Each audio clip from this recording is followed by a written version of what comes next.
Hi, I'm Capt Frank Lanier, a retired Coast Guard officer and SAMS Accredited Marine Surveyor with over 40 years of experience in the maritime and diving industry. I've amassed literally thousands of photos of all the bad things I've found on boats during my career as a Marine Surveyor. So what we're going to do today is take a look at some of my favorites. We're going to take a look at each picture. We're going to discuss why they're evil, and we're going to discuss what you need to do to correct it. So hop in, buckle up, keep your arms and legs inside the car at all times as we take a carnival-like ride tour through the cavalcade of owner-induced perversions that I like to call Captain Frank's Sea Chest of Horror. Sea Chest of Horror. While dripless shaft seals, such as the PYI PSS seal shown here, do not require repacking like a stuffing box does, they still have regularly scheduled inspection and maintenance requirements. PYI recommends that the bellows be replaced every 6 years, along with the O-rings, set screws, and stuff in the stainless steel rotor and hose clamps. Unlike a traditional stuffing box, your PSS shaft seal should never leak, which is evident in this photo along with the rust and corrosion. The most common cause of minor leaking is the presence of foreign material between the stainless steel rotor and carbon flange. Even a single grain of sand or a blade of grass can break this seal, resulting in drips and leaks.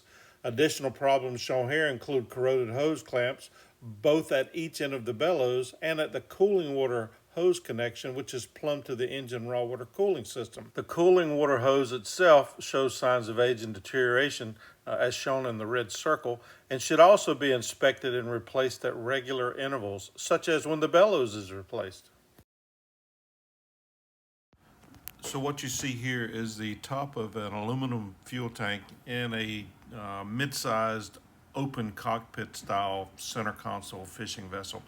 The problem with these vessels from a fuel tank standpoint is that you always have water kind of on the decks, either from spray or rain or when you're washing it down.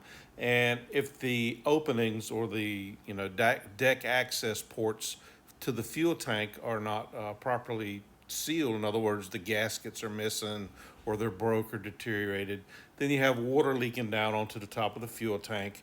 And you also get the stuff from the cockpit deck, slurry, fish guts, whatever you have. And it all sits right on top of the fuel tank, and it just generates this perfect storm of corrosion. This goo that you see right here is a result of all that leaking down onto the fuel tank. Open cockpit style boats, you have an aluminum fuel tank. The lifespan on these things is about 20, 25 years. So if you purchase a boat like this that has a open cockpit, what you want to do is make sure that you have access to the fuel tank so that you, when you eventually have to replace it, you can get to it without opening up the decks. When I say open up, I mean cut and open the decks. In the meantime, always make sure that your openings, your deck access plates or panels are properly sealed and that the O-rings are in place and in good condition.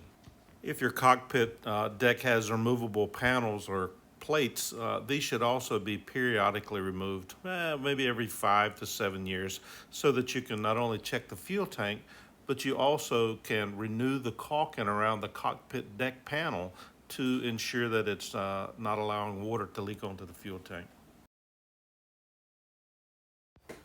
I always check flares, emergency signaling devices, flare guns, etc. as part of a typical survey. And one of the things I sometimes find with older flare guns, some of the older plastic flare guns by Olin, which is now Orion Safety Products, they can't be opened wide enough to accept a flare cartridge and would therefore be useless in the event of an emergency. The problem is the nylon material used to keep the breech closed can swell or deform and jam the opening mechanism. Any Olin plastic flare gun is suspect, as are Orion guns made before 2000, which is the year that the mechanism was re-engineered. Guns with the modification have the U.S. Coast Guard approval code 160028/12/1 stamped on the body of the gun. Orion has agreed to replace any of these defective guns regardless of age, so they should be sent to the manufacturer for replacement and you get a new gun. They also recommend checking the operation of the guns now and at the beginning of every season. If the breech won't open, the gun should be sent back for a replacement as discussed. They can be returned to the manufacturer at the address shown above. So what you're looking at here are hoses for a fuel tank fill and a freshwater tank fill on an older Taiwanese sailboat. I think it was a late 70s vintage. Anyway, the fuel hose fill is to the left, the freshwater fill is to the right, and it shows where the hoses are connected to the deck fills.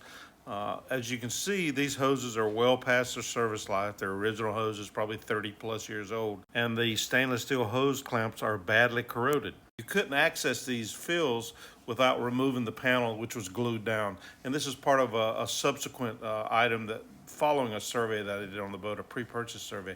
So once they opened up the panel, I went back and took a look, and this is what you see. Old hoses, the hose clamps just crumbled to dust when you touched them. So the lesson to be learned here is if you have equipment that you cannot access for inspection, you need to open that stuff up and take a look at what's going on in there. And this is a prime example of it.